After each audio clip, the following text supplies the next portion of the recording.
Hi guys, I am International Master Minh. So today I'm giving you the third video in my learning course. In this part, I will show you how to play against one of the most critical line and one of the most complex lines against my repertoire. It is line d5 for white. Although this is not the most popular line in this variation, it's still leading to some really complicated positions where white sometimes will find himself in a position down a pawn but having some compensations. But if black knows how to play correctly, he will hold his own pretty good and get a good positions. This line will not be so popular in the low level rated players, but if you are a bit like I think more than 2000s, you can meet this line a lot. Since I have told you earlier that I want to make my repertoire becoming something useful for you even when you are exceeding 2500, I will try to make this one with details. So against d5, what I recommend to play is queen b6. This is one of the idea when you play c5 earlier, not only to attacking the pawn d4, but also prepare to play queen b6 to get the queen to attacking the pawn on b2 or on d4 if it is not pushing to d5. Queen b6. So now white basically has four ways to react. He can defend the pawn with bishop like this or this. He can defend the pawn by itself by b3, or he can sacrifice the pawn temporarily for the lead in development with knight c3. I'm going to show you the minor lines first before we coming to the most critical one, knight c3. So let's go to the bishop defense first. Bishop e5, and I'm going to respond first. This is not a good looking move since it allows d6 to chase the bishop with tempo. So now what can white do? If he retreats bishop c3, now you simply push e6 and the white center will become really loosened. The pawn on d5 cannot be protected by both c4 or knight c3, even e4 is impossible here. So now the d5 pawn is left unprotected. If I take here, so now bishop takes an e6. And what you're going to do next? Simply pushing d5 bishop here and then knight c6 with a lead in development and a really playable positions for you.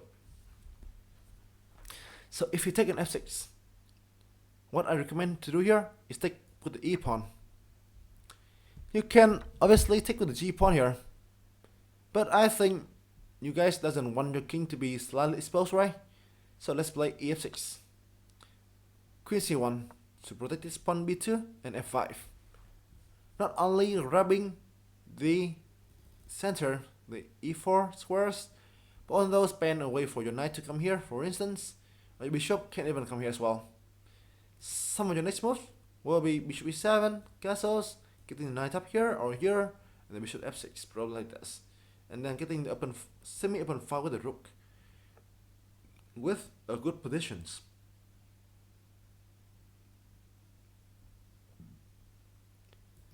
Let's go to the second line, bishop c1. So I recommend you to target the center right away with e6. e6. Now if white's pawn take on e6, you will take with f pawn right here. This is the different occasions with the last situation. Now you slightly make your king becoming a bit weak, but you can castles in no time to get the semi-open f file. Also by making the pawn moves towards center, you can control center better, and d5 is coming to control the center firmly. Some of your next move will be simply d5, and then knight c6, bishop d6, and castles, and then starting to expand on the center with a good position for you. Therefore, the main line here is c4 to protect the pawn on g5. But this one has one flaw.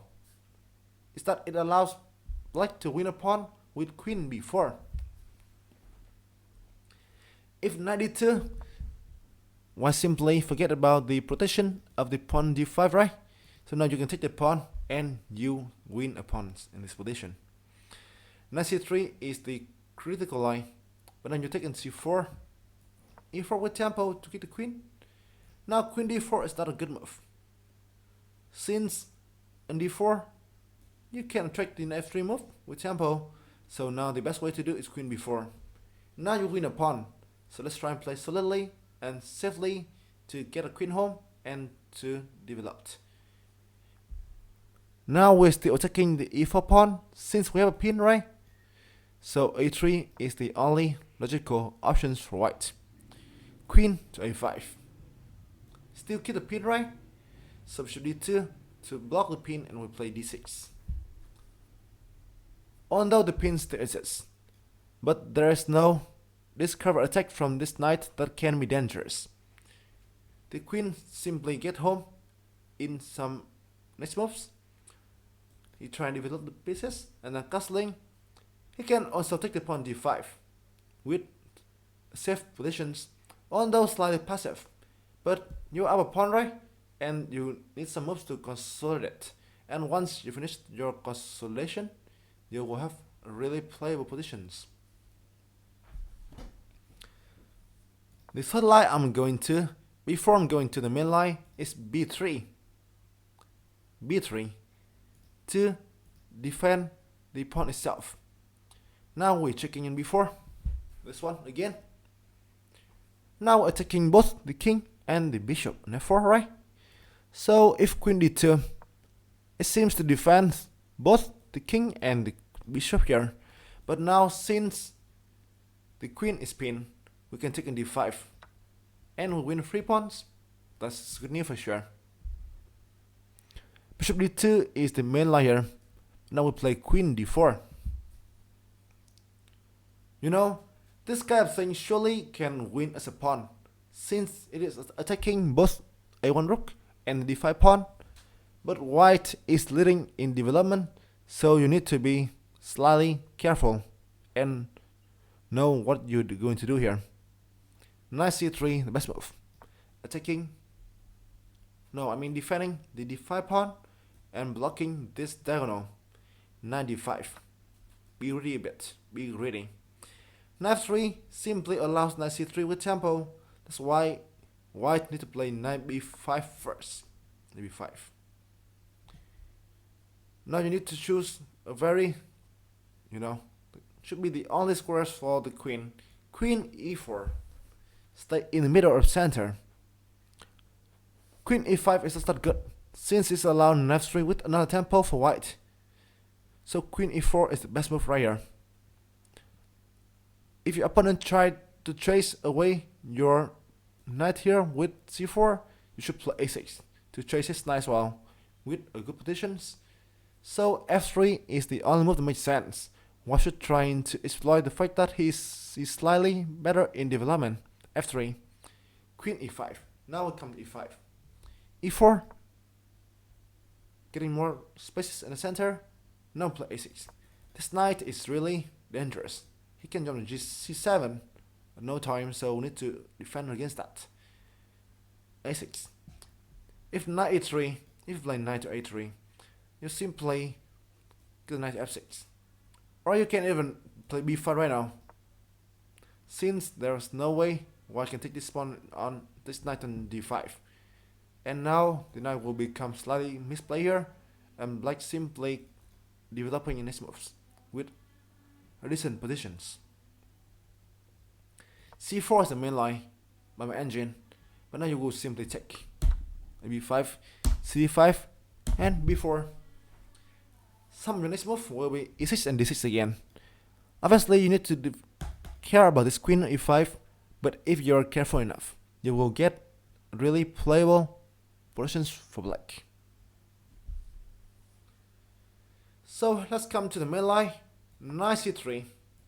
This is the line that white is trying to sacrifice upon b2, but instead white will trying to get the lead development. Queen b2. We will be ready. Bishop d2. Queen b6.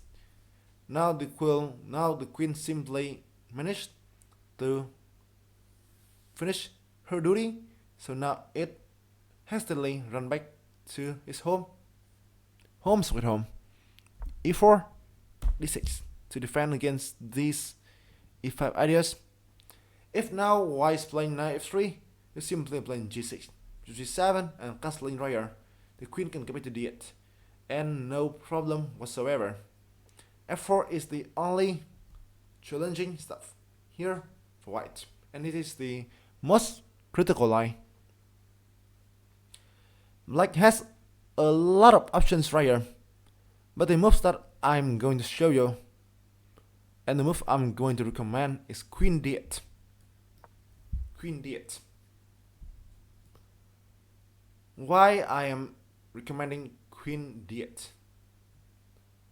The reason is, by playing this, you don't need to worry about e5. If e5, so you take, and this pawn on d5 becoming a target and a weakness. Knight 3, so a6. We're defending against some bishop b5 checks. Also, we can play b5 to expand here. So a4 is the move that is really logical for white. e6. Bishop e7 is coming next. Also, we trying to challenge white center. Bishop c4, bishop e7. If the pawn takes on d6 like this, so bishop takes, and our knight can develop to a good square c6. Bishop c4, bishop e7, castles. Whenever the pawn takes, so the bishop takes as well. Rook b1 to attacking the pawn b7. Since right now the bishop need to work that, you can take on d5. The pawn takes right here, so you can play rook e8 and bishop f8, trying to slowly consolidate your positions. If the knight takes, you can take back with the knight like this one. So bishop d5 and c6. You can slowly develop your positions, and you only need to play with some cautions, and you will be safe, and you will end the match with a pawns up. Okay guys, this is all about the d5 line I want to show you today. Although you can see it is getting a bit tricky at some point, but if black knows what he's going to do, he can hold his own pretty easy. So once again, thank you guys for coming here, and hope you guys enjoy this one. The final part will come really soon, and this should be the perfect finish of the learning course. See you in the final part.